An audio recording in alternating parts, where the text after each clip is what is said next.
Thank you all for joining us today. And this session is Global Community Exchange. We had invited 10 groups of OISTAT members to share their memorable OISTAT experience and their current ongoing projects. So first, I would like to invite Anna Messner from Israel to share about her first encounter with OISTAT and Israeli involvement in OISTAT. Yeah, I just have to find my notes for a minute. Yes. Sorry. Yeah. Okay. Sorry, are you showing the slides or? Hello? Yes. You are showing the slides? Yes. Yes, okay. So they might be not together with what I'm saying, but there is a connection. Okay, hi. In 2018, we all celebrated OISTAT 50 years in Cardiff.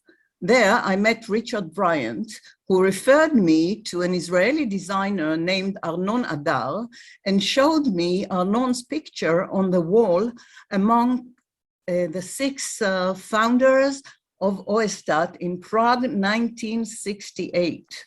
I have no idea how he managed, Arnon, I mean, to get there, as Prague then was behind the Iron Curtain. But anyway, it made me very proud to see an Israeli amongst the founders. In 1978, I graduated the Central School of Art and Design, London, and immediately started to work as a stage designer in Israel. There were very few professionals around. Soon, some new, young, and talented fresh graduates of the Tel Aviv University, started to work in the theaters. The conditions of work were appalling. So they initiated the founding of the Society of Theater Designers. That was also became the Israeli Center of OISTAT, led by Bensi Munitz, who some of you might know, and Eli Sinai. Both used to attend OISTAT meetings then. In 1990, came an invitation to an OISTAT meeting in Stratford-on-Avon. None of the leading members of the Israeli Society could attend, so I was asked to go. It was so exciting, especially the surprise to meet my dear teacher, Pamela Howard, and to represent Israel at an OISTAT meeting. Sitting at the same table with those design legends like John Burry, Bill Dudley, Ming Cho Lee, Ralph Koltai, and many more. What an honor. We had an extensive tour of the Swan Theater, its halls, backstage, workshops, all in Shakespeare's town. I felt like Alice in Wonderland. That was my first encounter with OISTAT. In 1991, after the fall of the Iron Curtain, Israel participated in the PQ for the first time. 4 designers, Eli Sinai, Moshe Sternfeld, Tali Yitzhaki, and me, planned, produced, designed, and did everything, and also built the exposition. We received a warm welcome and lots of compliments. Ronnie Toren won the 2nd prize for individual design. Eli Sinai was the Israeli commissioner. Wow, sorry.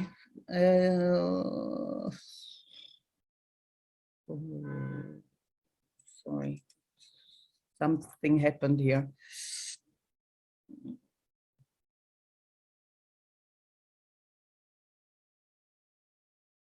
Yeah, of course, I met dear Pamela in the British exposition that won the Golden Trigger then, that year. In 1995 was the 2nd PQ for Israel. Tali and me organized everything in a very short time because, as usual, the budget for the Ministry of Culture is approved at the last minute. We never know if we will make it to Prague or not.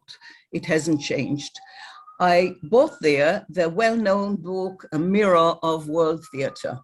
Back at home, I opened it, and to my surprise, I found my work presented in the book together with 3 more renowned male designers. In 1996, I joined the great OISTAT meeting in Helsinki and Stockholm. I gave there my first presentation, strolled with my new friend Simona Rybakova at the Helsinki market on a sunny morning. Then we sailed on a boat to Stockholm. There we visited the beautiful old theater in Drottningholm with all its authentic machinery. We had a lovely reception in Stockholm's municipality, where I had tasted the best salmon and best white wine ever. You should have been there. In PQ 1907, then we are behind with the slides a bit. We had a very impressive exposition called The Wall, curated and designed by Tali. In 2011, the exposition was dedicated to Israel's best playwright, Hanoch Levin, formed from card boxes with the word condoms written all over it, referring to a play he had written about a salesman who inherited stocks of condoms just when people stopped using it. Israel has also hosted 2 memorable OISTAT meetings, one in Haifa in 1999, and several years later, a dance costume and lighting workshop in Tel Aviv. I have been a long time a member of the costume subcommission and attended several group meetings in Istanbul, Madrid, and more. As they say, join the costume subcommission and see the world. I am very happy and proud to be part of this happy and talented group of people. In 2018 in Cardiff, I dedicated I declared that I'll work on making the Society of Israeli Theater Designers the Israeli OISTAT Center once more. So I did. Unfortunately, COVID-19 changed everything. Now the society had turned into a professional union workers, and the international cultural relationship is not on their top priorities. As a result, I'm no longer the chair. I hope things will change back in the future. Thank you. Thank you, Annette.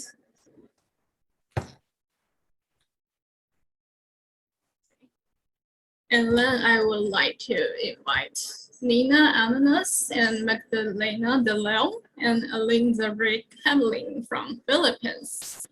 They would like to share with us And the Beat Goes On, the new experimental dance project.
Oops.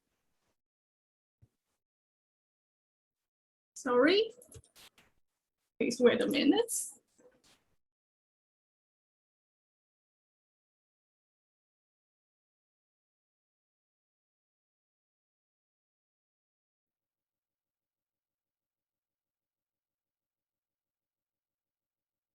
Good evening, everyone. I'm Alain Zedric Camiling, Chair of the Arts Management Program at De La Salle College of St. Benilde in Manila, Philippines. We come from the Arts and Culture cluster, comprising programs and departments in arts management, dance, design foundation, music production, production design, and theater art. We continually aspire to be a leader in creative education by instigating progressive, inclusive, and ethical artistic processes. I'm co-presenting The Beat Goes On, Benilde Experimental Dance for Bed with Maria Lucina Anonas de Santos, Chair of the Dance Program, and Magdalena De Leon, the Associate Dean of the Arts and Culture Cluster. Just like other disciplines and educational institutions, the abrupt shift of online modality has propelled performing arts schools to adapt, rethink, and thrive in terms of learning and instruction. Our brief presentation aims to delve on Benilde Experimental Dance for Bed, which not only serves as a performing group, but an alternative, viable, and effective methodology and tool for workshop-based courses through collaboration, practice-based learning, and mentorship by faculty members who are also professional choreographers, dance scholars, and practitioners, despite the challenges in the current setup. The Benilde Experimental Dance, or BED, was established in 2018, concurrent to revamping our curriculum. BED is the vehicle by which we shape all of the creative output of our movement courses. Its agenda is to lay out a program of activities that will allow our dance majors to discover their artistic processes and develop their distinct artistic voices. BED does not only create performance opportunities for our students, it's a forum for discussion and debate about the arts industry's most vital issues. COVID-19 was a real disruptor for us. The first month was more or less like a summer holiday from dance classes, but without having the chance to swim and to hang out with friends. But when cases started piling up and lockdowns extended, BED decided to create a flurry of different performances carved out in virtual space. Given the situation, we decided that our students needed to learn new skills. Not only was it about learning the new skill of videography, our students learned the necessity of a phone stand to capture their maneuvers. They've learned the power of a close-up, as well as the perspective provided by a performer's run into the distance. Whereas before we had collaborations as a means to develop and innovate material, we now welcomed collaborations as a lifeline. We've since partnered with the music production and multimedia arts programs for our virtual shows, which have found homes on Zoom, Facebook, and YouTube Live. We've mounted the performance of Tala, which was inspired from a popular Filipino music sung by Sarah Geronimo and released by Viva Records in 2015, the dance trend of which was created by our very own artist student, Jaja Dapatsi, daughter of renowned choreographer Jarcel Dapatsi of G-Force. Dance Protest and The Beat Goes On were videos that were the dancers' immediate reaction to COVID and how oppressed they felt about the loss of freedom, movement, and an audience. The emotion in those projects were quite raw and highly intuitive. Rooftop series and Dance Till Dusk are current and continue in virtual space as mini shows by our dance majors. Bed Dance Craze and Bedroom are a continuing series of tutorials on different dance genres. Despite everything, we continue to provide opportunities for our students, aiming to develop an in-depth knowledge of dance making, innovating contemporary and cross-cultural Philippine dance works rooted in tradition. Our students' professional life moving forward may be as content makers and influencers. We've guided them to pivot as the world shifts. along with the promise of getting our dance majors technically skilled and real-world ready through the daily rigors of a dance company's training schedule, BED has become a beacon of light for our students. In many ways, Benilde experimental dance started from scratch. I believe we learned to rebuild our community on a stronger foundation. COVID became our diving board to enact the desires, the dreams, and the radical changes that we haven't been bold enough to voice before. We reevaluated the systems and structures we've long seen as immutable. The performing arts has been altered forever. Inevitable distractions occur when viewing dances in this climate. Yet, their artistic choices have delighted me as well.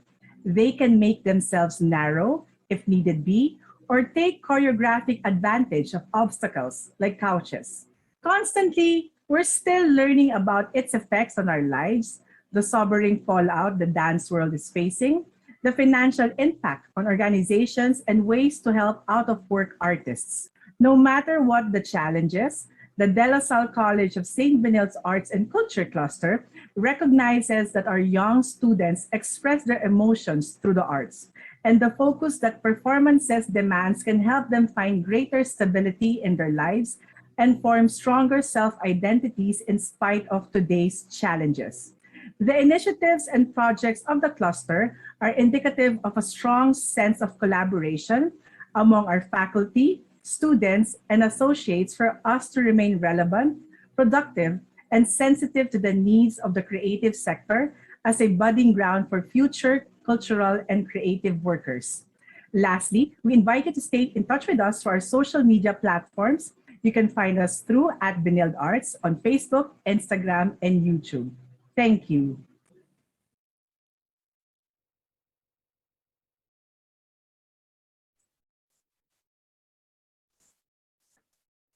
Thank you. And then we will go to Cyril Lamy, and he's from France, and he will share with us the Sapa Theater in Vietnam.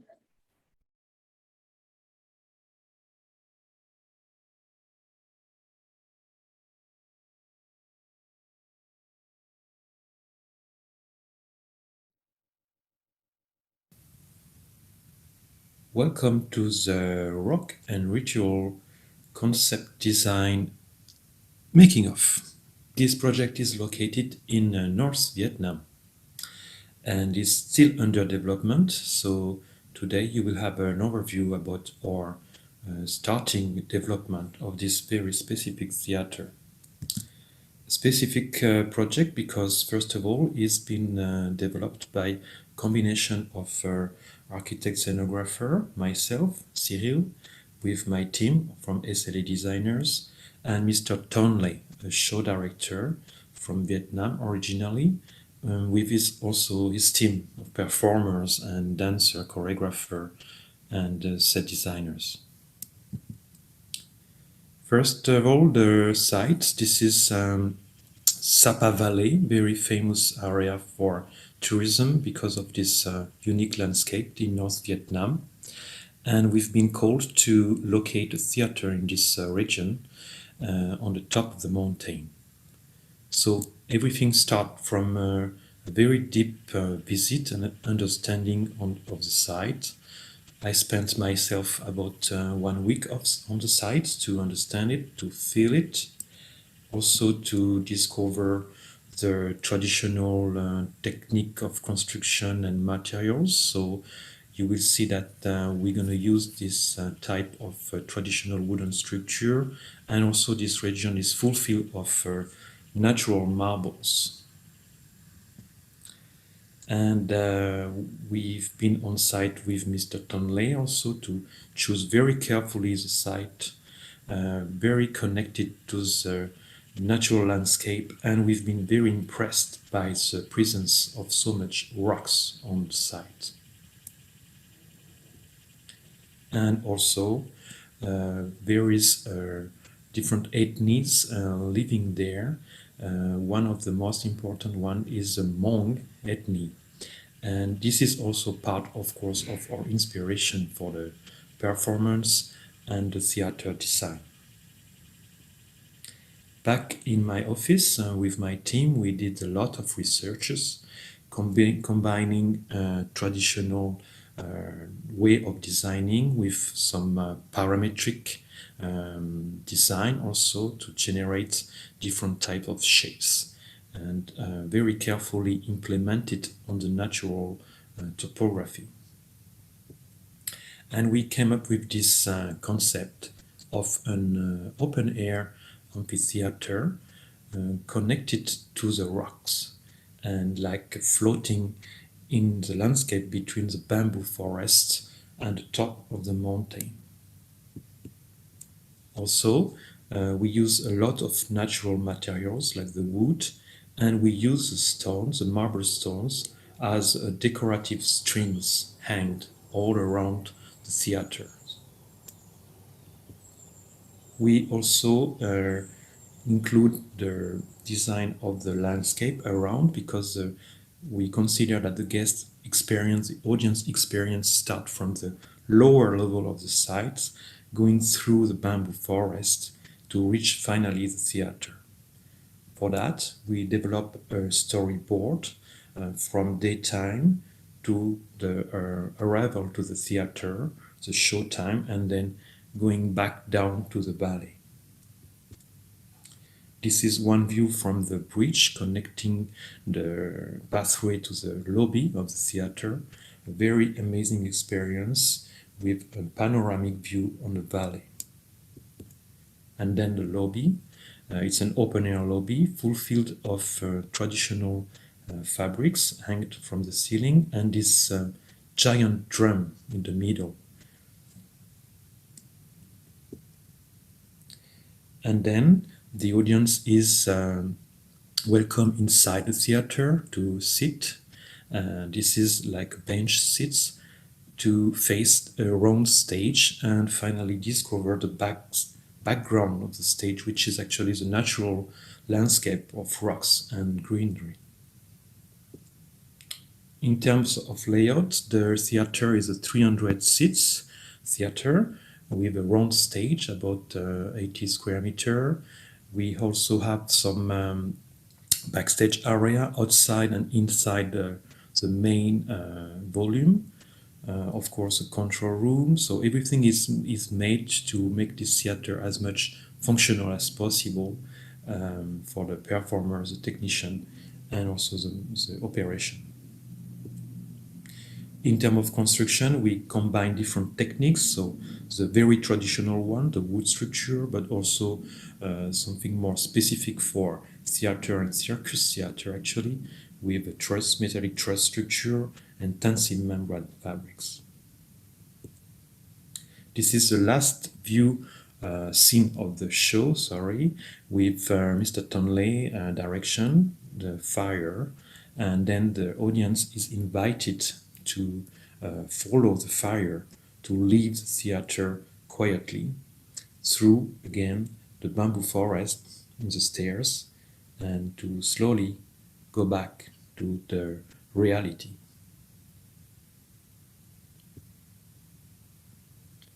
This is a view by night, because this theater, also the developer wanted to have something like an iconic landmark in the landscape. So we also include a night lighting highlight of the theater to make it very magical, like a floating cloud between the mountain and the bamboo forest.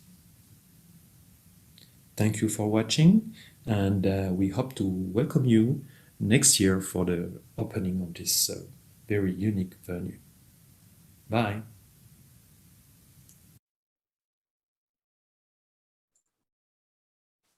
Thank you, Cyril. And then we will move on to our Czech OISTAT Center, OISTAT, that will bring us to relationships, dark scenery, utopias along of Czech scenography. Are you already in the meeting room with us? Yes, I'm here. It's only me, Amalie, Anička, Anna Hrtková, the other presenter, couldn't make it, unfortunately, so it will be just me. I hope you can hear me. Yes. Good. Okay, I will share. Okay, so you will play the presentation, right? Or yeah, good.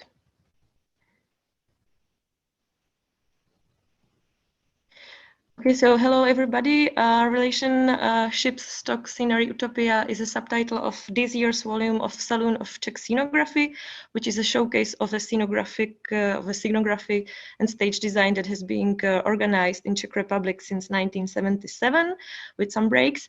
And it has been organized each 4 years as a kind of a half time between each volume of Prague Quadrennial as a reflection of the local scenographic scene.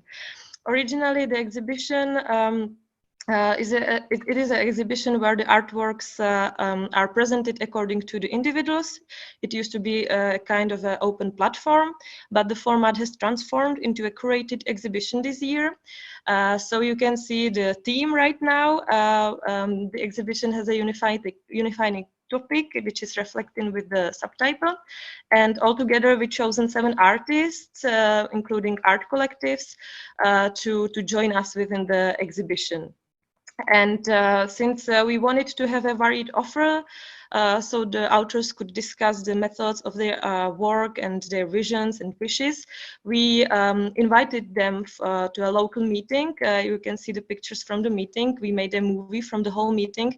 So the first step was really to discuss what is scenography, what are their approaches to scenography, and whether it's even possible to explain, to display scenography.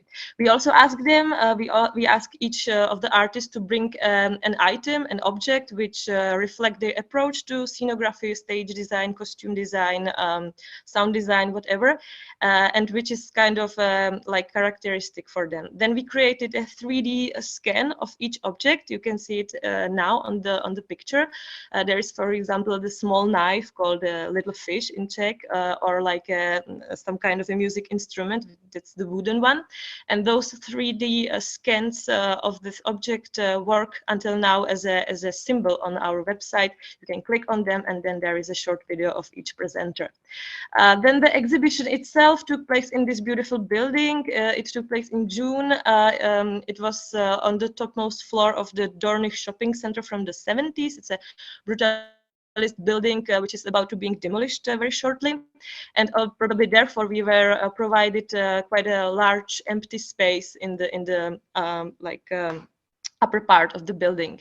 And we approached the space as a kind of a fictive journey through the theater, through the main parts of the theater. So here you can see the backstage, where usually all the stock scenery is accompanied, where the costumes from theater performances are being held, and which is very important for this, very important part for the scenography. In the so-called backstage of the exhibition, there were also placed the movies from the meeting from January. You can see it here in the picture. So the people could watch the movie directly in the exhibition. Another part of the so-called backstage was a memorial installation, a special place dedicated to the principal figure of Czech scenography, Petr Matásek. That was another actually exhibitor of our showcase, whose work were displayed by us, by the curators. Last part of the backstage was the so-called theater workshops, let's say, with materials all around, and with some sketches, which you can see in the back part of the picture. So as a very important part for the scenography as well, where the scenography has been actually produced and created. Now this picture shows the main part of the exhibition, the stage. So we are moving forward through the journey through the theater, and this is a place where all the artists which were invited by us, by the curator team, displayed their specific installations which were created directly for the exhibition.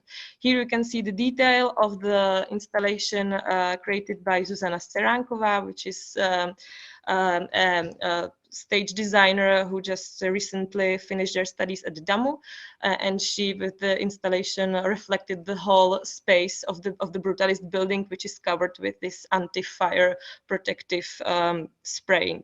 This is another installation of Michal Zab, who is a sound designer and who created this huge music instrument for the exhibition, and actually also played on it during the opening night. It creates rather noise, like a random noise, but it's very like important for Michal Czap's work as a general. This is an installation created by Pavla Beranova, who is a light designer, Czech light designer, and who also created the whole lighting of the exhibition space. So this is just the material part of her installation. The other one was the lighting. This is a hand or a fist created by Matěj Sikora, another Czech artist, and this is the only part of the exhibition which was actually used within a theater performance, mainly specifically from Hadivadlo in Brno. This is installation created by the Sedlčany Amateur Theatre Company. It was very important for us to invite them to the exhibition as well, like next to the professionals, because in Czech Republic there is a really strong tradition of the Amateur Theatre Company, so we wanted to display their approach to scenography as well. This is one of the not the last one, but this is an installation created by Handa Gote, which is an art collective based in Prague, and this installation shows like a very specific approach to like a visual dramaturgy characterized for their artworks. This picture shows the installation of Martina Cvitek, which is a stage and costume designer, and who decided to display like live human, the director Jakub Čermák, with whom she works a lot, and who is very important for her approach to scenography, which was like kind of a thing we asked them. And this is the last picture, which shows the symposium, which is traditionally also being organized within the exhibition. We understood the gathering of professionals as well as the theoreticians and artists as a very important part of the whole project, of the whole saloon of Czech scenography. So we tried each year to create also this gathering with guests who present their researches or just recent experiences within the scenography, stage design, costume design, sound design, light design, and so on. So that would be all from me. I hope the time is good, and thank you very much for your attention. Thank you for sharing. Now we are going to move to Peter McKinnon from Canada. And Peter will share unexpected results of the research on soloists and stagehands. So let's welcome Peter.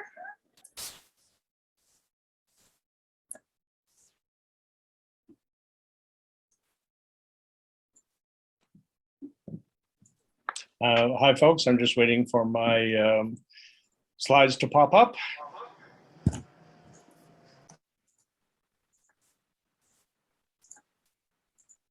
And there we go. So I have three purposes for doing this today. I've been researching the relationship between sailors and stagehands for a number of years here. And my first purpose is that this is a teaser for my presentation to the Research Commission an hour and a half from now. I encourage you to attend. And the second purpose is to advertise the book, which will be launched at World Stage Design next summer in Calgary. And the third is to follow the evidence. So first I thought that the superstition of whistling backstage must have come from the sea. And there's my bosun's call, because there's a superstition backstage and at sea that you should never whistle. Also, interestingly, in mining. But I discovered that the superstition didn't get started until the late 19th century. And it almost certainly came from the use of voice pipes, because the superstition turned out to be not a confusion with bosun's pipe, but something else entirely. The superstition was don't whistle in the dressing rooms, and then it was expanded to don't whistle on stage.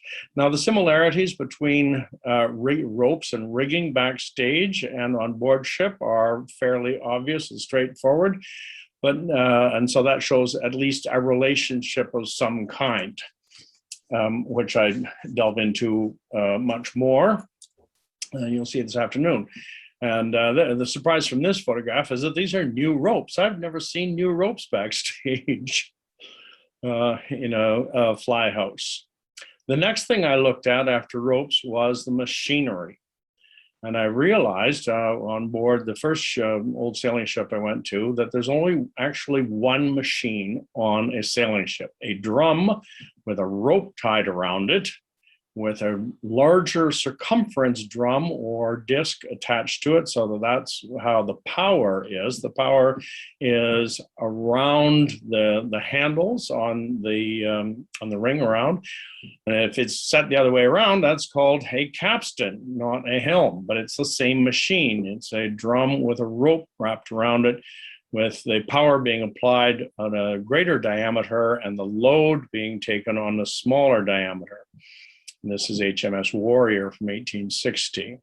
And this is very much like the machinery that we see under the stage at Cheskakunuma, for example, a long pole with a smaller diameter and a handle around it that has a greater diameter for the mechanical advantage.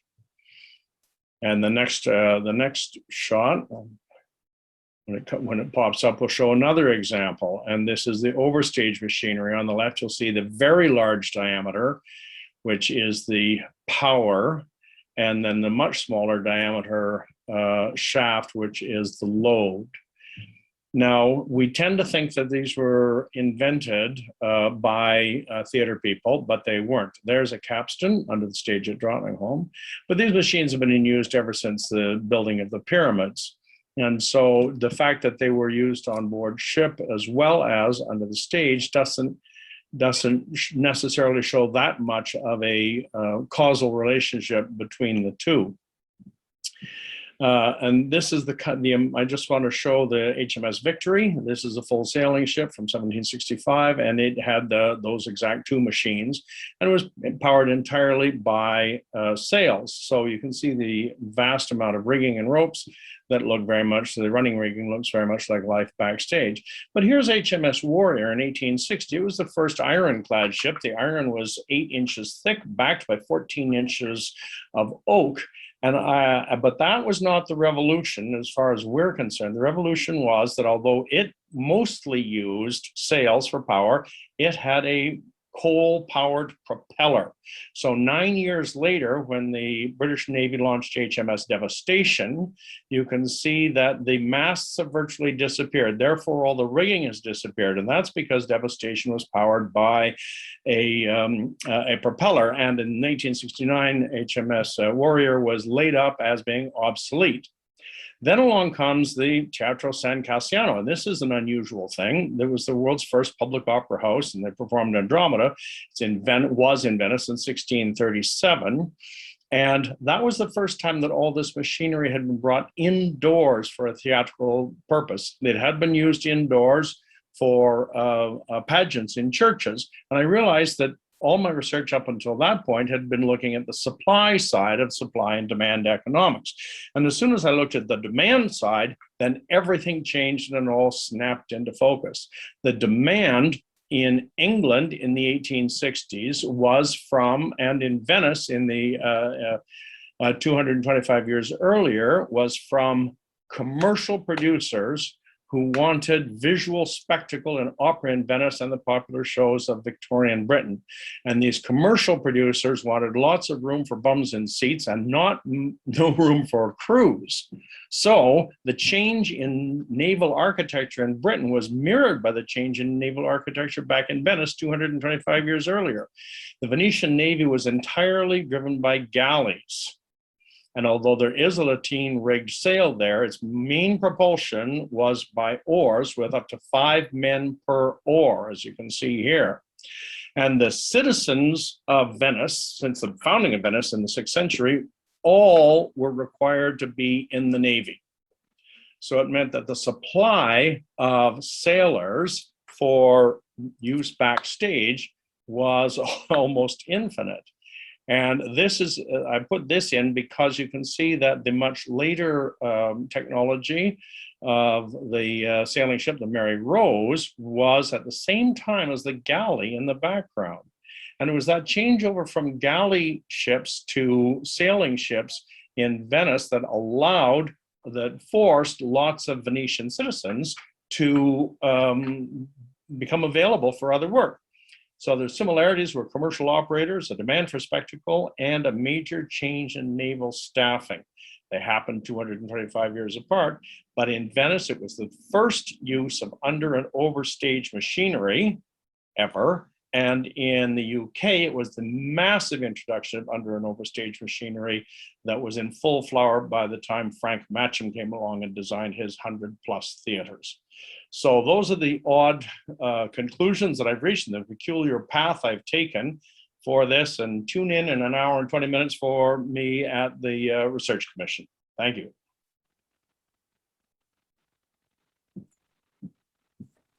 Thank you. Then we will move to Jerome Macbeth from Belgium. And the topic is Adventures of the Project Back to the Future of Heritage Theater Technology.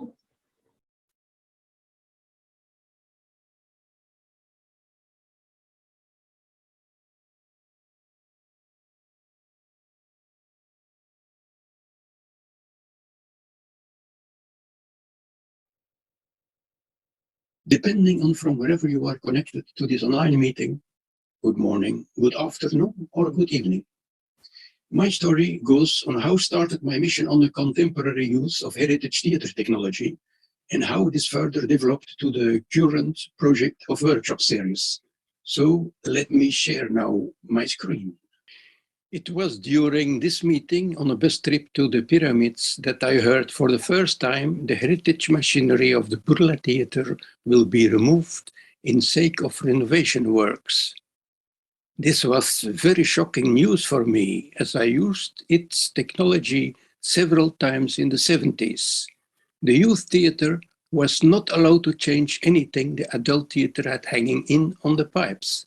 Just try to do musical with many changes, having perhaps 2 pipes left for you.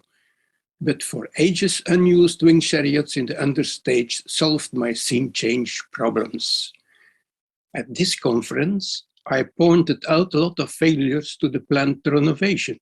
At the closing dinner, my neighbor was the Canadian Peter McKinnon, and as non-alcohol drinker, I passed all my wine glasses to him, and at the end, he promised that his York University will support an international conference on the matter.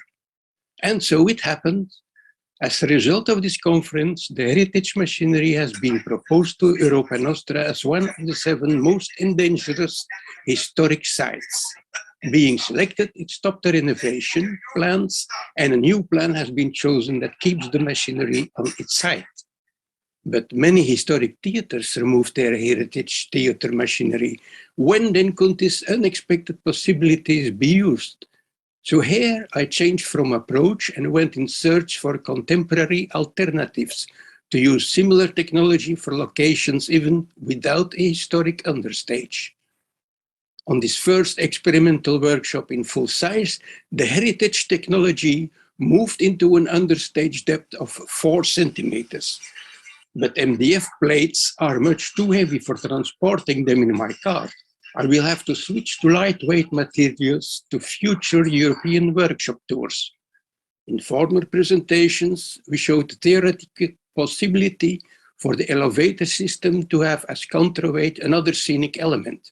For locations without an understage, we created an alternative elevator system that has been used for the first time at a workshop in Göteborg. You can see the students working on it, while in the foreground, others are busy putting together a cassette system. Each workshop has to end with a public presentation, so more people can get to know the possibilities of these low-budget alternatives that can be used in contemporary productions. During presentations in Berlin, the elevator system was even movable from back to halfway the front. Volunteers from the public manipulated the ropes. Fully loaded for the return trip, you see my car with the lightweight floor elements piled up.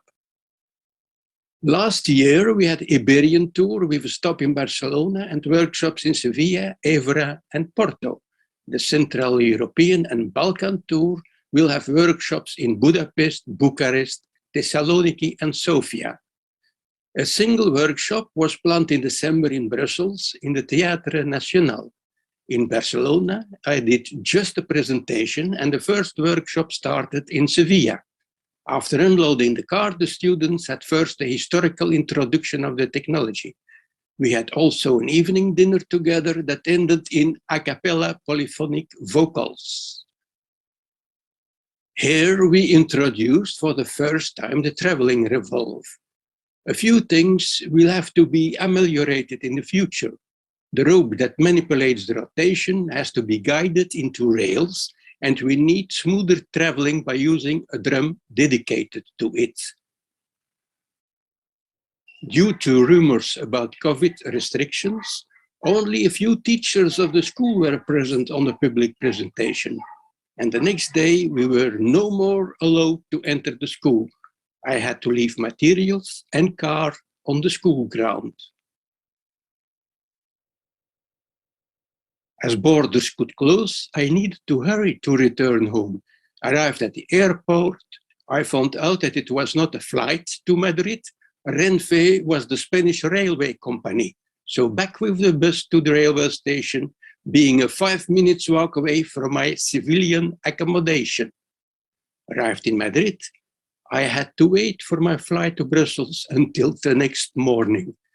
In September that year, I had permission to go and get my workshop materials back in Sevilla, but my car looked like a real Jackson Pollock action painting, but signed by the pigeons above in the gutters. In this theater, they used the COVID restriction period to organize a 3-day workshop for their theater technicians. For the first time, we worked on real theatrical dimensions. We could also use their foldable platforms as floor for the decorating drum exercise. In this largest floor of platforms, the long ropes gave too much stretch. So next time in Brussels, the playing area is even much larger, 16 meters wide. We will then use steel cables and specific degrading drums to handle the steel cables. A 3-day workshop is much too short to work out all exercises perfectly. The rope for rotating the turntable dropped off from its drum by traveling back off stage. We will need an exact balanced weight on our counterweight cage to keep that rope stretched and on its drum. In Berlin, Monique Corbet was very enthusiastic and would like to have such workshops in Canada. The necessary materials could be made by a Canadian school, and then the association could organize touring to the different courses for scenography, theater technology, and for lifelong learning in Canada. The first workshop back on the program is in the Théâtre National for our French-speaking Belgian colleagues. If you happen to be in Brussels around that period, don't hesitate to contact Sophie. Workshop and public presentations could have still COVID restrictions. So I hope to see some of you live in Brussels. Sorry for being not live in this online meeting. I am in Portugal to try to set up again the Iberian workshop tool. Anyway, thank you for your attention. I'm looking forward to see you live again, somewhere, somewhen. Bye-bye. If you still have questions about this Back to the Future project, or for information on coming workshops, feel free to email me.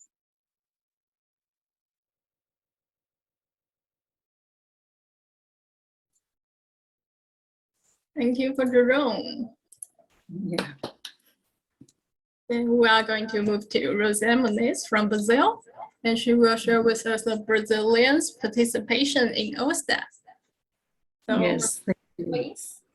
We always laugh when we hear Jerome, so sympathetic.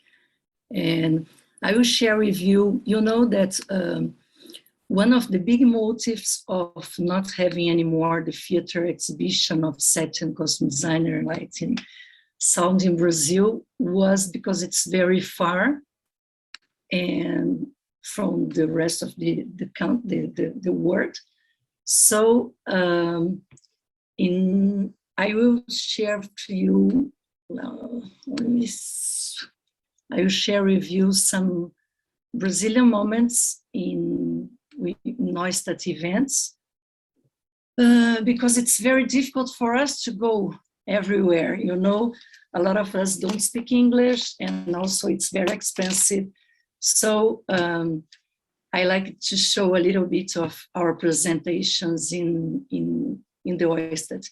And I need to start with José Serrone and Heloísa Cardoso, who was in the Venezuela meeting, and they was in the exhibition about Svoboda, Serrone, and Lopes Mancera. And this was a start for us in the OISTAT, and Serrone tried for almost 20 years to build and to start an OISTAT center here, but it is very difficult. So in 2007, we came with a group and we succeeded on having it. José Henrique Moreira presented us, and we have a lot of Brazilians in the audience. And I will show a lot of moments. I have a lot of pictures everybody sent to me, and sorry for the ones that will not appear here. I tried to, but it's so many pictures. So this is to show how we were in a lot of Latin America meetings. So here in PQ7, PQ11, and then PQ19, also Sinofest in PQ7 with Maria Tespada. Abi was taking care also with the Sinofest, and the group from Espaço Cenográfico, that Serrone is was the director. And so we are always trying to be here and being a lot, and it's very funny. And I, of course, need to show that we went to Jerome's house too. So in the left, you have Luciana Bueno in a meeting at Jerome's house in Belgium. And here in the OISTAT 4th birthday in Seoul, the first world stage design. Then here, I liked so much this map that you put in the world stage design in Cardiff. Where have you come from? And everybody went there and put the name. This is Nadia Luciani and Marcelo Pellegrini. And it was amazing to see that we had 5 Brazilians there in the exhibition. Desiree Basto from Rio de Janeiro, Marina Reis from São Paulo, Nadia Luciani from the South, lighting designer. Marcelo Pellegrini received a sound award, and Doris Hollenberg from Rio too. And here we had also Abi, and I need to update my slide today in the morning, because we have this new information. In 2013, she was elected vice president and was the first Brazilian in the AC, and now she's in the presidency. Congratulations again.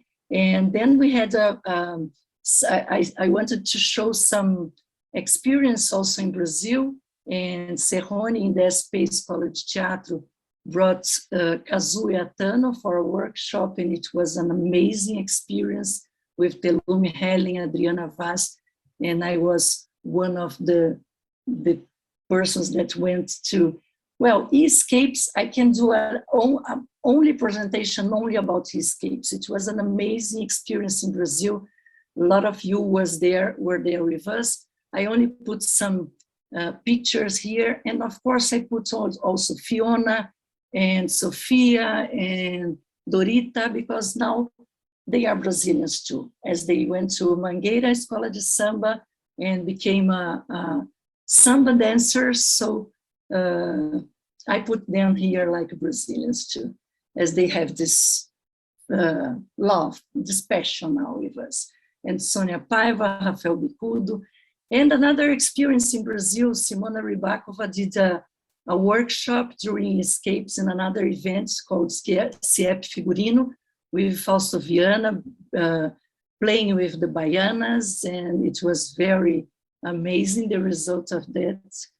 And we were very happy to see in the PQ 15 how many Brazilians could go there. So it was in the OISTAT Day, we succeeded on doing this picture with lots of Brazilians that were at PQ. And of course, I need to talk about myself in OISTAT, because I'm with you since 2007, and it's a great and big experience I have been passing through all of these years with the costume design. So I brought here 2017 Taiwan, Turkey, where Emilia Duncan, a costume designer, went with me, and then Spain, and then Russia and Las Vegas. Well, we have a lot of pictures with the costume people, and I tell them that I work the whole year only to be possible to go once a year and meet all of them. And of course, I need to show selfies. This is me and Renato Bolelli totally lost in this subway in Taiwan. We were with so many ways to go, so it was a funny moment. And here in the Taiwan headquarters, seeing Brazil in the map and wishing a lot to have an OISTAT center again, what we succeeded yesterday. And of course, friendships in the world stage design, Kalen, Ab's daughter, Flor Diaz, Denise Fujimoto, and Bolelli. And here I give an homage to Marcelo Deni, who is here. We lost him last year. And thank you, Marcelo, to be in OISTAT with us. And I hope we can carry you with us for a long time. And because I gave an homage to him, I will give an homage also to Juliana Matsuda, who went to the costume working group in Belgium in 2014. And we also lost her years ago. So Juliana, thanks a lot to go with us to enjoy OISTAT too. And here's some performances, the world stage design, the blind and the Brazilian flag. And Tainá is a professor from Brazil. And you know, she's from the north. And I never met her. And the first time I met her was in Taiwan. So it was amazing to meet a Brazilian and to know her personally in Taiwan. So she was part of the research seminar Sophia organized there.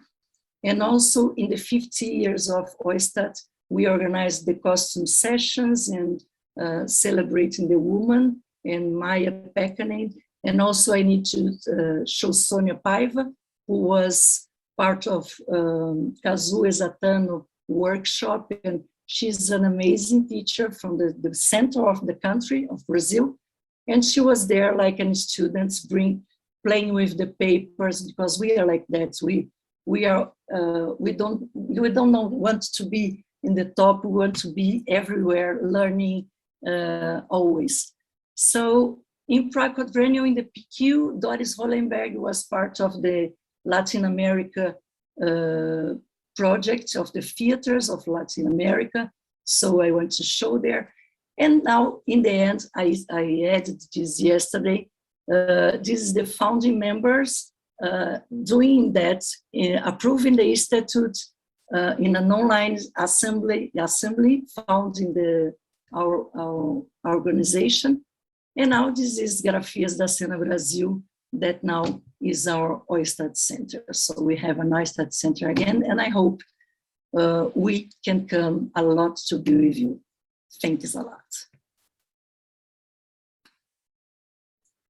Thank you, Roselle. And then we will move to Dinesh Yadav from India. And the topics of Dinesh is Stories of Hope in Search of the Promised Land. Do you have my presentation, or do you want me to pull the presentation? Oh, you can do it by yourself. You. Okay, hold on therefore with me for a little.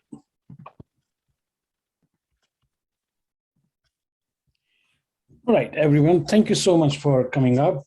This project I started conceiving this project after I moved to United States in 2018. And part of the project is my interaction with my grandmother, who died in 2018 after 101 years of age, and who saw Indian partition of 1947 and kind of witnessed that, and who shared those stories of partition and how horrific those stories were with me. When I moved to United States, I started having very mixed feelings about the excitement and the pain and the hope and the dilemma of an immigrant. And then for about an year and a half, my neighbors were from Somalia, refugees from Somalia, and I shared a very strong bond with these refugees. And at times, and again, they used to share in their very broken English, their stories of hope, how they came to United States and how the life had changed. So the project Empathy Lab 1.1 is a long project on the idea of that theater as a tool can actually change life, can actually increase empathy in the today's world. Now, I want to share some of the very disturbing data with you and from where the project comes. In the contemporary world, in today's world, the world is more divided than ever before. These are the HCR data, and the data suggests that in 2014 and now in 2021, the Democrats are in the United States, the Democrats are more Democrats and Republicans are more Republicans, and that the middle ground they used to share in 2004 and 2019 that suggests they were more empathetical is now more confirmative of their political ideologies. What does that suggest? That people who believe in one political ideology has been very confirmed and pretty much put into an echo chamber of their political belief. That's reflect back into how they proceed others. And with that perceived ideology of other, the immigration has been increasing ever before. Now, 82.4 million people are forcibly displaced worldwide in 2021. Out of those 82.4 million, 48 million are internally displaced and 4.1 million are asylum seekers. 26.4 million are refugees.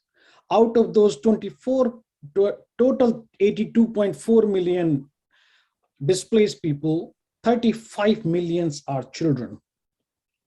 And 1 million children are born refugees. This project, the Empathy Lab project, I started conceiving this project when the horrific news comes from a child drawn and then later on basically pushed offshore at a sea. And about a year later in Syria, there was a news of airstrike and how that 39 children were killed in that sarin gas attack. I, as a father of a little girl that time, started realizing, those images started coming back to me, and I was almost start visualizing what if I, as a father, need to immigrate. When in 2018, I immigrated, those mixed feelings started coming back and forth. So in 2019, I conceived a project believing that theater itself can change life and is the most powerful tool to create empathy. I researched down a little bit more on the idea of using theater as a tool for increasing empathy, and I found that my hypothesis was absolutely correct. That yes, within the art, within the performing art, theater is the most powerful tool to create empathy. So the Empathy Lab 1.1 is a four-sided project. The Displays exhibit is an photographic exhibit of refugees who now been refused from their own birthplace.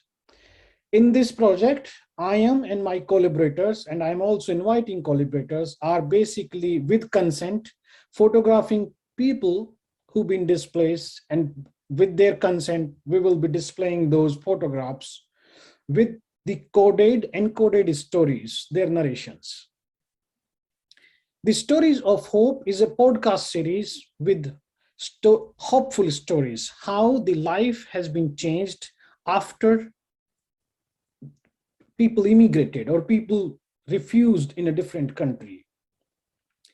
People Like Us is a YouTube channel from those stories, again with consent, who want to, without revealing their identities,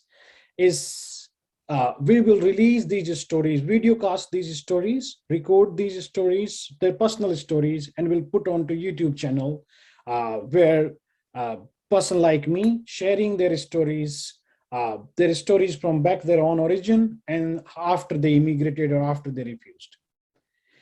And A Promised Land is a site-specific performance which I'm conceiving with actors interviewing refugees and coming back with their artifacts and their stories and reenacting those stories in a site-specific performance. I am just started scribbling it. So this scribble I did not put into the presentation, but it looks like something this.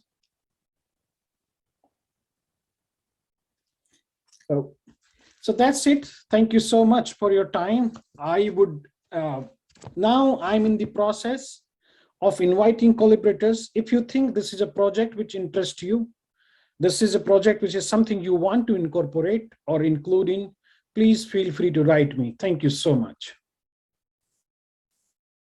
Thank you, Dinesh.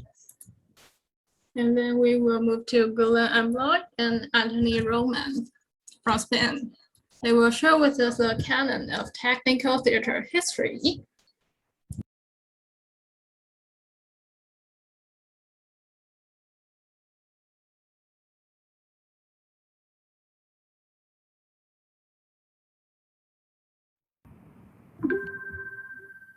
Good afternoon from Prague.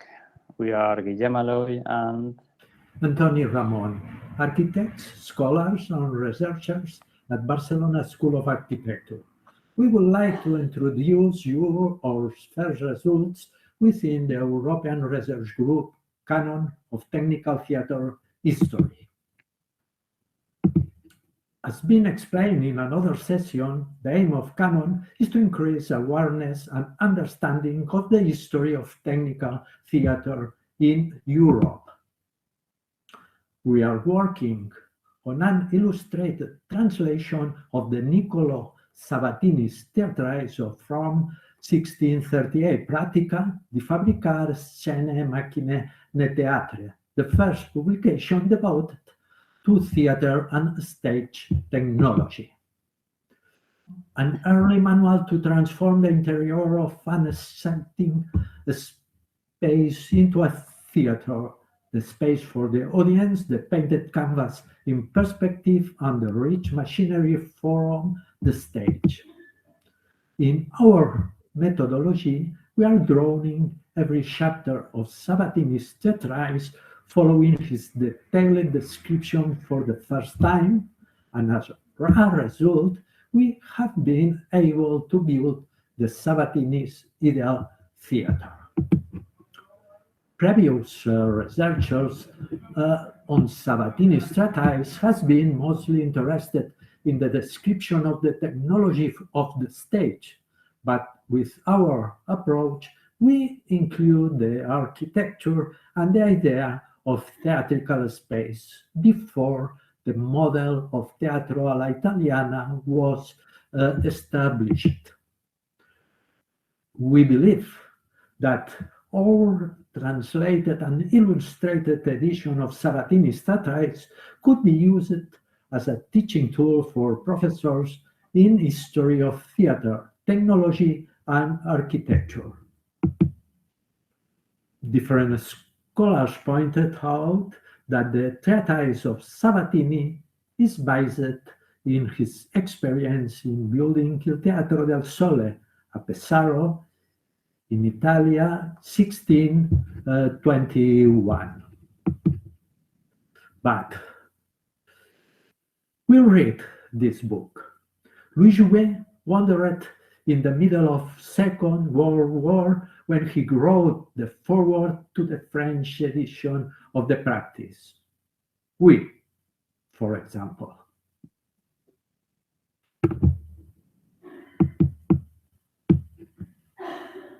The first book of Sabatini is dedicated to the architectural or fixed elements of the interior of the theater, the hall, the stage, the audience, arrangement of the orchestra, and to the scenographics painted in canvas in perspective.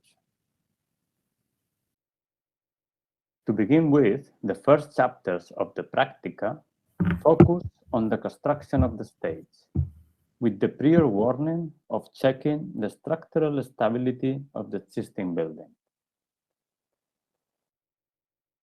It is important to point out again that for Sabatini, the theater is not built in a specifically created place, but rather reuses existing spaces. With the stage and a sky installed, Sabatini proceeds to position the point of view and the first wings, which not only completely organize the stage, but also the room, since the prince's point of view coincides with the optimal point of view of the perspective, at the same height as the established horizon line, and in a central and in advanced position with respect to the room. The rest of the audience is located in following pre-established rules. A wooden railing nailed to the ground delimits the seats for the prince's court and his guard, which can be located in the surrounding area. The second book describes the different options for the wings and their movements for scene changes, the special effects of the wings, how to darken the scene and how to open the scene background, for example. The scenic elements gain presence and the hatches to let out elements or actors are described in detail, as well as the sky, the sea, the movement of the clouds, to be represented all on the same stage with environmental and sound effects.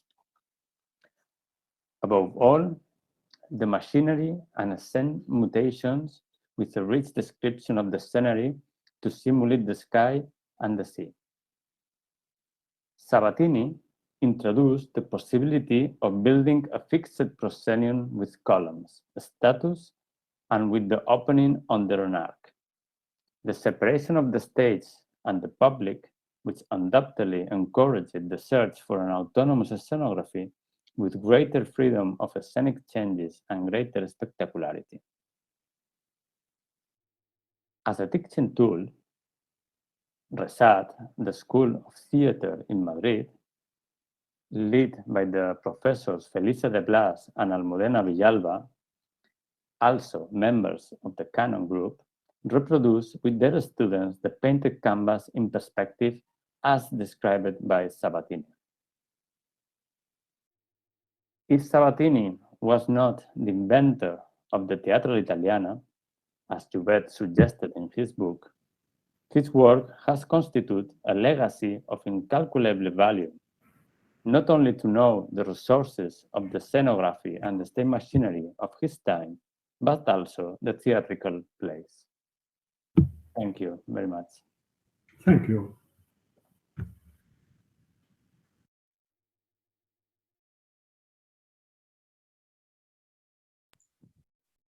Okay, before we move to the last presenter, if you have any questions to the speakers, please write in chat. And I would like to invite Simona Rybakova from Czech Republic, and she will share with us OISTAT Costume Design Subcommission memorable moments. So Simona, please. Oh, hello. I just have a few words in beginning. Wait, please, wait a minute.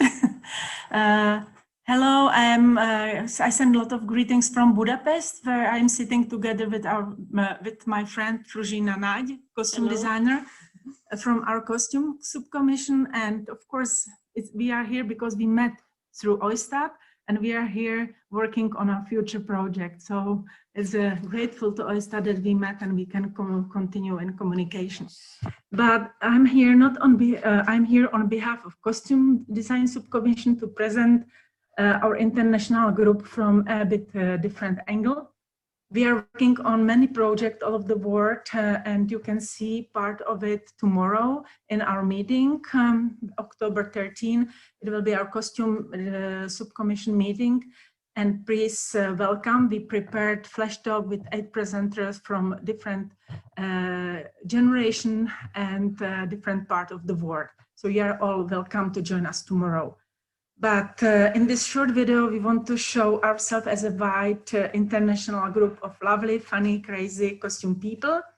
And we are people with passion for design and related fields and with interest in common professional development, joy, and friendship. And please leave this video as an invitation to join our group if you will like it.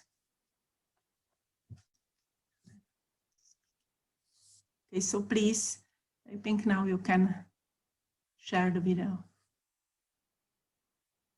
Maybe good sound. Oops. No sound. No sound. Come on. Oh, sorry, it's no sound.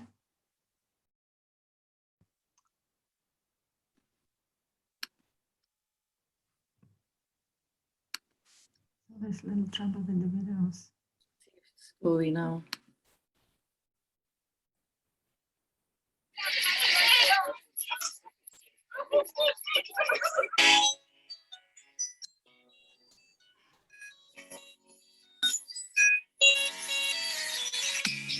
Dog goes woo, cat goes meow, bird goes tweet, and mouse goes squeak. Cow goes moo, frog goes croak, and the elephant goes toot. Ducks and quack, and fish go blub, and the seal goes ow, ow, ow. But there's one sound that no one knows. What does the frog say?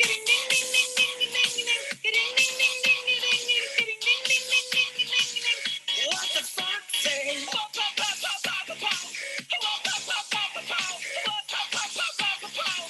What the fuck say? Happy, happy, happy, ho. Happy, happy, happy, ho. Happy, happy, happy, ho. What the fuck say?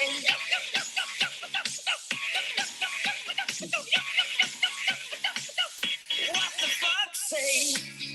Big blue eyes, pointy nose, chasing mice and digging holes. Tiny paws up the hill. Suddenly you're standing still. Your fur is red, so beautiful, like an angel in disguise. But if you meet a friendly horse, will you communicate by more? How will you speak to that? What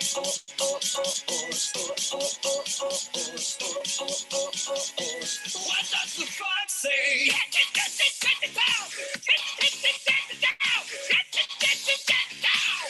What the fuck say? What the fuck say?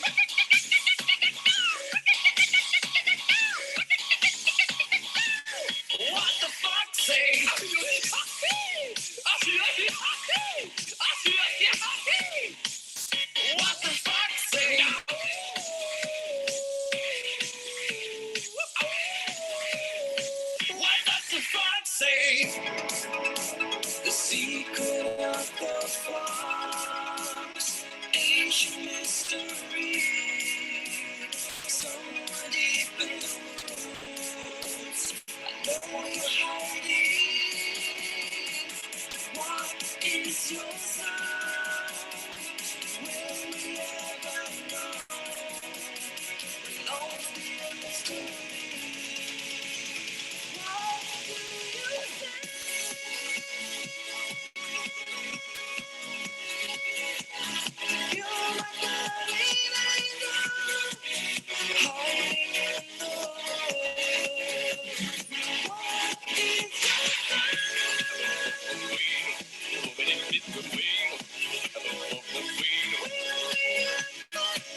Thank you. We still have a little bit time. So if you have any questions or any feedback to our speakers today, it's time for you to raise your questions. No questions. It was nice. I think it's a good spirit of the group for this kind of. No one have any.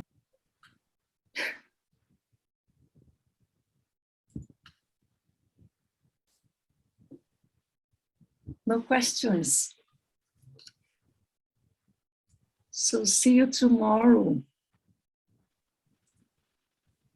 No question. So thank you all for participate with us.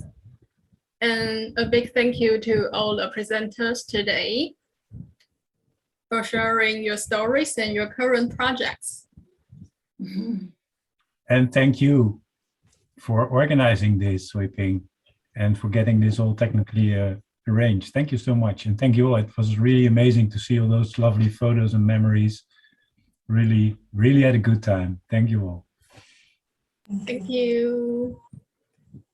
Thank you also, I think, for organization. A lot of work. Yeah. Thanks. So I will see you in the following sessions. Goodbye. Thank you. Thank you, everyone, and thank you for providing this opportunity. Bye-bye. Bye. Bye all.